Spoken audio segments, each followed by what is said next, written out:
Di kalangan para akademisi terkait dengan wacana khilafah ini sering juga muncul. Nah, negara Pancasila dalam perspektif Islam itu sangat kemudian kompatibel, selaras. Negara kita, negara Pancasila ini sudah sesuai dengan Islam. Waman kharaja minas sultani, dari kepemerintahan itu keluar, Sibakron, satu jengkal saja dia keluar dari pemerintahan yang sah, mata kemudian dia mati, mitatan jahiliyah, dia mati dalam keadaan jahiliyah.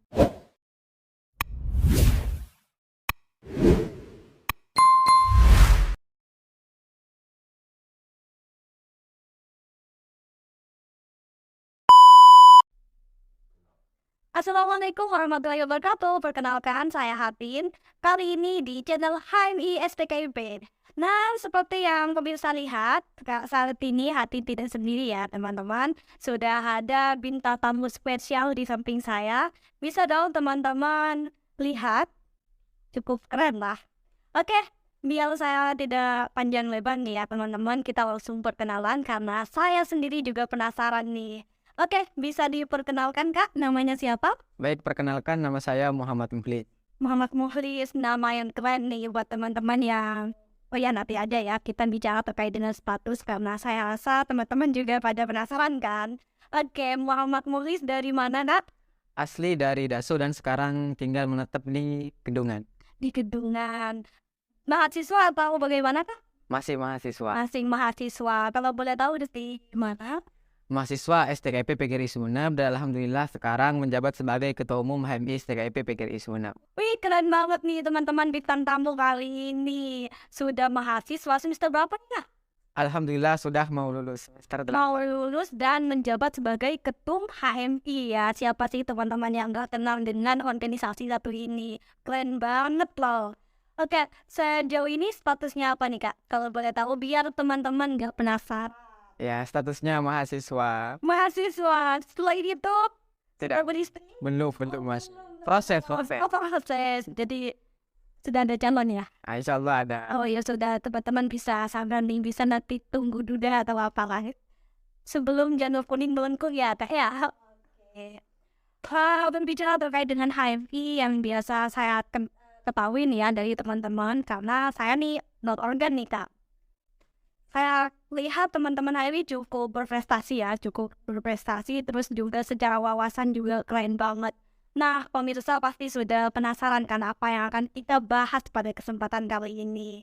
Kita nggak cuma bincang-bincang atau ngobrol terkait dengan status lagi nih teman-teman. Akan tetapi kalian pasti sudah penasaran wawasan dan juga pembahasan kita pada kesempatan malam hari. Jadi, malam hari ini kita akan berbicara terkait dengan negara Pancasila dalam perspektif Islam. Wih, kalau seperti ini saya yakin sudah makanannya ketung nih. Oke, langsung saja ini bisa ya, sudah siap ditanya? Siap. Oke, ini sudah saya sediakan minuman, kalau semisal haus bisa di langsung. Kasihan teman-teman. Oke, langsung saja nih Kak, pertanyaan yang pertama. Bagaimana sih konsep hubungan antara Islam dan negara? Karena saya rasa teman-teman sudah tahu ini, cuman mungkin dari teman-teman kurang memahami. Jadi pada kesempatan malam ini, buat teman-teman yang nonton nih, kesempatan untuk kalian lebih banyak belajar. Oke, bisa dijelaskan? Baik, di sini mungkin ada pentingnya kita untuk membahas terkait dengan secara lebih komprehensif maupun juga secara spesifik hubungan antara agama dan juga negara. Nah, di kalangan para akademisi terkait dengan wacana khilafah ini sering juga muncul. Nah, perlu kita ketahui jejak historisnya antara yang namanya pembahasan terkait dengan khilafah. Jadi khilafah pertama kali itu muncul akibat dari karya dari Abu Hasan al-Mawardi yang disebut sebagai Al-Ahkam Us-Sultaniyah. Nah, Al-Ahkam Us-Sultaniyah itu merupakan sebuah buku yang diterbitkan pada tahun 1072 Masehi oleh Abu Hasan al-Mawardi terkait dengan konsep kenegaraan Islam. Namun, karyanya tersebut kemudian dikritik oleh Imam Al-Juwaini, yaitu imam guru dari Imam Al-Ghazali. Kemudian juga dikritik oleh Ibnu Taimiyah dengan membalas yang membuat kitab yang namanya Asy-Syiasa Asy-Syar'iyyah. Dan juga kitab tersebut kemudian dikritik oleh Imam Al-Ghazali yang disebut sebagai Al-Iqtisad wal I'tiqad dari yang namanya Imam Al-Ghazali terkait dengan konsepnya tersebut. Kenapa kemudian dikritik? Karena kemudian Islam sebenarnya tidak pernah membahas terkait dengan spesifik terkait dengan sistem pemerintahan Islam baik di Al-Quran maupun juga hadis. Karena menurut Abu Yazid itu mengatakan Al-Quran itu bersifat ijmali dan kulli, umum dan juga garis besar, tidak bersifat tafsili ataupun juz'i, mendetail. Makanya kemudian tidak ada satupun di dalam Al-Quran itu yang membahas secara detail terkait dengan sistem pemerintahan Islam seperti itu. Nah, yang pertama kita harus akui bahwasanya negara Pancasila dalam perspektif Islam itu sangat kemudian kompatibel, selaras. Nah, itu diungkapkan oleh salah satu pengurus besar Nahdlatul Ulama Said Ali yang mengatakan bahwasanya negara kita, negara Pancasila ini sudah sesuai dengan Islam. Karena apa? Karena para founding fathers kita itu sudah kemudian visioner. Dia tahu bahwasanya Pancasila dengan Islam itu tidak bertentangan. Bahkan antara sila-silanya itu kemudian memiliki hubungan dengan yang namanya konsep kenegaraan. Nah, kalau kita ketahui bahwasanya negara itu hanyalah wasilah. Wasilah itu atau alat. Untuk apa? Untuk yang mencapai tujuan. Tujuannya itu apa? Kalau kata Syafuddin Muhajir itu, dia mengatakan tujuan dari negara itu yang paling pokok itu adalah menciptakan kemaslahatan. Makanya dalam Islam itu ada yang namanya 5 prinsip yang pokok. Yang pertama itu apa? Al-adalah, keadilan. Kemudian al-hurriyah, kebebasan. Al-musawwah, kesetaraan. Kemudian asyura, musyawarah. Dan ar-riqabatul ummah yang disebut sebagai kebebasan umat untuk mengkritik pemerintahannya. Nah, itu yang sangat penting. Nah, kemudian Ibnu Aqil Al-Hambali itu mengatakan bahwasanya dalam sebuah negara itu ada yang namanya politik. Nah, politik yang tidak pernah diatur dalam Al-Quran maupun hadis itu, tapi itu mendatangkan kemaslahatan, itu diperbolehkan di dalam Islam untuk digunakan. Seperti itu. Makanya kemudian kita bisa lihat bahwasanya benar adanya beberapa ajaran-ajaran Islam itu sangat sesuai dengan Pancasila, dan Pancasila itu sangat sesuai dengan yang namanya hukum-hukum Islam. Jadi seperti itu. Oke, teman-teman, ini masih awal ya, pertanyaan awal. Dia sudah mampu menjawab dengan sekeren mungkin. Wawasannya sudah tidak diragukan lagi. Itu memang beda di teman-teman. Jadi, apa yang sudah disampaikan bisa nih ya, teman-teman simak. Kalau misalkan masih ada pertanyaan, bisa teman-teman tulis di kolom komentar. Oke Kak, langsung pertanyaan yang kedua. Apa sih syarat-syarat menjadi pemimpin dalam perspektif Islam? Karena saya rasa teman-teman tahu sih apa itu pemimpin. Cuman kan kalau kita sandingkan ya pemimpin bahasanya Nabi dengan sekarang itu sudah jauh berbeda. Mungkin bisa nih Kakak jelaskan, berikan teman-teman juga pemahaman. Baik, terkait dengan yang namanya syarat-syarat pemimpin dalam perspektif Islam. Nah, mungkin perlu saya kembali itu untuk membahas terkait dengan yang masalah khilafah. Oke. Nah, karena sekarang itu kan banyak yang menjunjung khilafah. Nah, sebenarnya apakah khilafah masih relevan sampai sekarang? Nah, mengutip dari hadis Nabi itu, Nabi SAW itu bersabda, Al-khilafatu fi ummati thalathuna sanatan, summa mulkun ba'da dzalika, kata Nabi. Khilafah di antara umatku itu hanya 30 tahun, yaitu di antara khulafaur rasyidin. Setelah itu nggak ada yang namanya khilafah, tapi yang ada hanyalah kemudian kerajaan-kerajaan. Jadi bukanlah keniscayaan untuk mendirikan khilafah di sini, di Indonesia. Karena apa? Karena Indonesia itu meskipun kemudian negaranya negara daerahnya Islam, tapi bukan pemerintahnya Islam, itu tetap relevan dengan yang namanya Pancasila dan juga Islam. Jadi Islam dan Pancasila itu berjalan beriringan. Nah, masuk di situ terkait dengan syarat-syarat untuk menjadi pemimpin. Nah, syarat-syarat untuk menjadi pemimpin di dalam Islam itu, dalam perspektif Al-Quran maupun hadis itu ada 2. Ada yang namanya al-quwwah, kapabilitas, yaitu kemampuan, bagaimana dia memanajemen, kemudian bagaimana dia mengatur, bagaimana visi mereka. Dan yang kedua itu adalah al-amanah, yaitu kejujuran. Karena apa? Karena tugas pokok dari pemimpin itu 2. Hirasatuddin, menjaga agama, dan waziyatud dunya itu mengatur yang namanya agama. Makanya kemudian kalau kita kaji dalam beberapa jejak historis di Indonesia itu, misalkan presiden yang pertama ya, kemudian itu Insinyur Soekarno. Insinyur Soekarno kalau kita pakai syarat-syarat kemudian untuk menjadi pemimpin dalam Islam, Soekarno itu masih belum bisa memenuhi. Karena saking tingginya dan saking kemudian kompetitifnya syarat untuk menjadi pemimpin. Bayangkan, Bapak Proklamator yang sering kita sebut kita sudah hebat, ternyata masih belum memenuhi loh syarat-syarat dalam Islam. Karena apa? Karena ada beberapa hal yang kemudian harus dimiliki secara pokok dan itu bersifat fundamental dalam Islam. Makanya kemudian di dalam sebuah kaidah fikih itu dikatakan seperti ini. An-nuzulu minal mutsulid a'la ilal waqil adna. Sesuatu yang turun dari langit itu bersifat ideal. Namun ketika turun ke bumi itu kemudian dia bersifat realitas. Karena apa?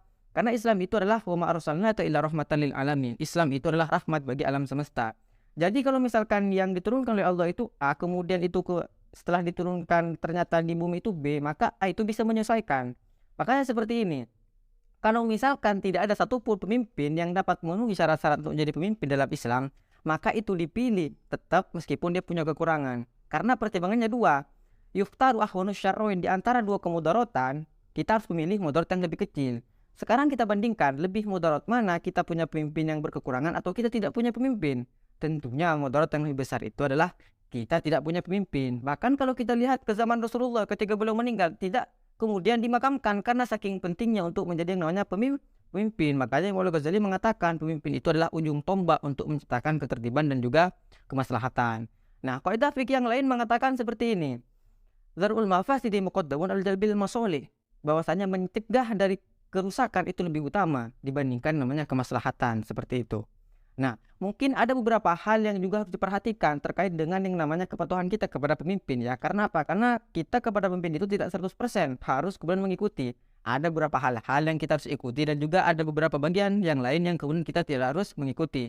Kita kemudian bisa buka Quran surat surat An-Nisa ayat 51. Di situ dikatakan, ya ayyuhalladzina amanu atiullah wa atiur rasul ulil amri minkum. Wahai orang-orang yang beriman, taatlah kepada Allah, taatlah kepada Rasul dan ulil amri. Sekarang kita lihat kalimatnya di dalam Al-Quran.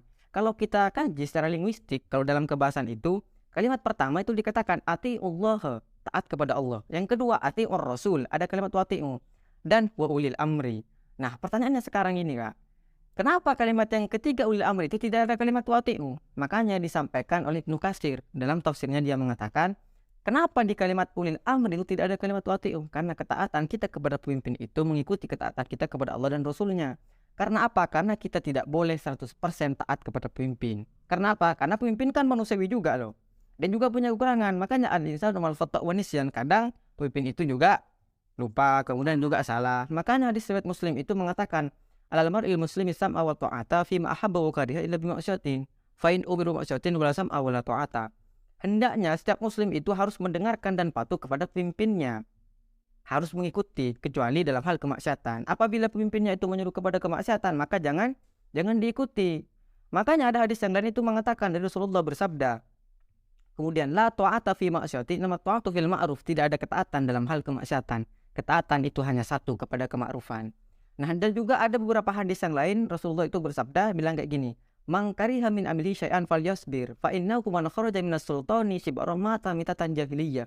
Barang siapa yang tidak suka kepada pemimpinnya, maka kemudian dia harus bersabar. Selama itu dalam hal kemudian kebaikan, tapi secara pribadi kita tidak suka.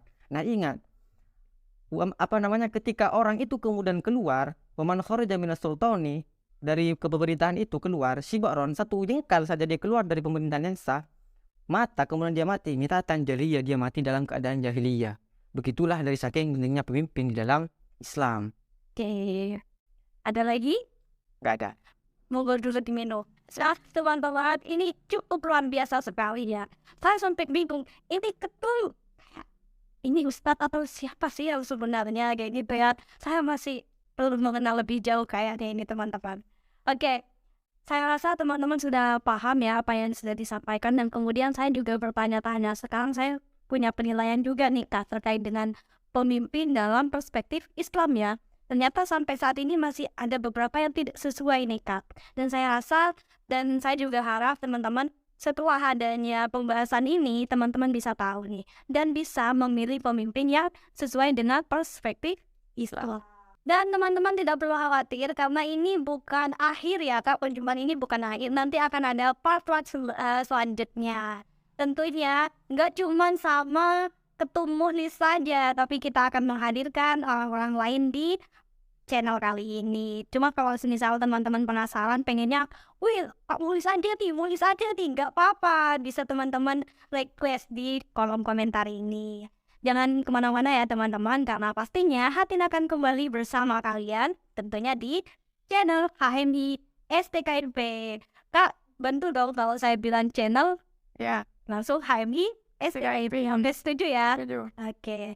Jangan kemana-mana untuk kalian yang memang suka atau ingin tahu lebih banyak informasi terkait dengan apa yang akan kita bahas di channel ini. Jangan lupa like, komen, dan subscribe channel HMI STKIP. Oke, bye-bye. Terima kasih. Wassalamualaikum warahmatullahi wabarakatuh.